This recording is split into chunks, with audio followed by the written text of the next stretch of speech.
Good morning and welcome to Money Wisdom, sponsored by Johnson Brunetti. I'm Jillian Andrews. We are teaching you smart ways to manage your money, and joining us now with expert advice is Eric Hogarth, certified financial planner and senior partner at Johnson Brunetti. Thanks so much for being here. Thank you.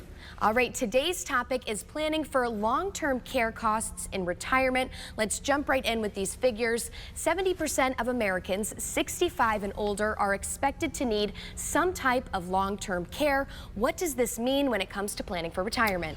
So historically, people think, well, I don't want to go to a nursing home, which I'm not beating up on nursing homes, but let's be honest, no one does. But that's not the entirety of what long-term care is. What about caring for a spouse, a parent, a child at home? What does that look like? There's been so many advancements in healthcare and pharmaceuticals. People are living longer and longer and longer, which is wonderful, but you're going to need care. Most people are going to. And this is a conversation that people always avoid because it's not fun, but it's important to have a plan for this because it's probably going to affect you. Sure, that care will look different for everyone. Next bullet here, the annual cost of care is expected to increase by 81% from 2020 to 2024. That's a big jump. That's a big jump. So that's, if you're paying $105,000 today, 2040, you're paying $190,000. Enormous. People are like, I don't even make that much money. You need a plan for this, and it's not, well, I'm just going to go onto Medicaid, because it's not that easy. Another consideration is, where are you going to live? You know, I've met people who've moved to some really exotic, very cool places, only to come back because the healthcare there is not good.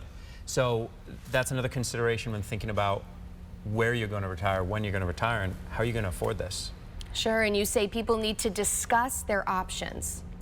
Yeah, because do you go the estate planning route? Some people are like, well, I'm just going to put all my money in a trust. Well, I'm not an attorney, and that's why we work with attorneys, is have that conversation. But if it was that easy, everyone would just do that. And I don't want to buy long-term care insurance because it costs too much money. It costs a lot of money. It costs less money than a nursing home. And of course, the concern, Megan and I, what if I get sick, I deplete all of our assets down, I die, what happens to my wife, right? That's the concern of so many people. Or I didn't save this money to spend it all in a nursing home, what about my kids? Or institutions that I care about. So have this conversation, because a lot of people wait, and now you're too old to buy long-term care, you're not in good enough health. Well, there's a 5-year look back on the trust, you can't do that. And what about putting stuff in my kids' names? I don't know about that. Or do I gift stuff? You have options, but it's easy to procrastinate this conversation, and don't. Great. There is a lot to think about, but you do have a book offer that can break it all down for our viewers. Tell us about that. It's called But What If I Need Long-Term Care Insurance? What If You Need Long-Term Care Insurance? You can get it at moneywisdomtv.com, and it's simple. We try so hard to keep things as easy as we can. Read it, and it'll give you some bullet points on, is this even an option for me? Is this an option for me? Can I just cross this off the list and start working towards a plan? Because you will feel better if you address this and have a plan, which does not need to be doing this or doing this or doing this, but talking about it, deciding, moving forward, so you can stop talking about it and have more fun doing other stuff. So moneywisdomtv.com, it's about long-term care. Come get it, it's free. Okay, great. Thank you so much for your advice. As always, again, that is moneywisdomtv.com. For Connecticut's Morning Buzz, I'm Jillian Andrews. We will see you next time.